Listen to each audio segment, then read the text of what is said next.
the ant colony, and they had tripled in size. By storing seeds underground, they can wait out the dry season, and they would need to stay there for what is about to happen next. As clouds rolled over the tank, I was about to simulate a monsoon.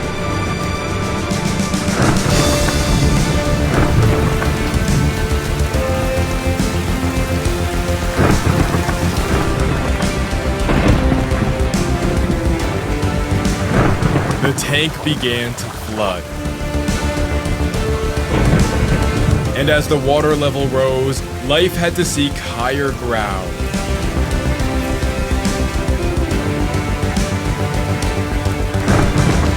As the storm faded away, animals came running to the river for a drink. They had to be cautious, and for good reason.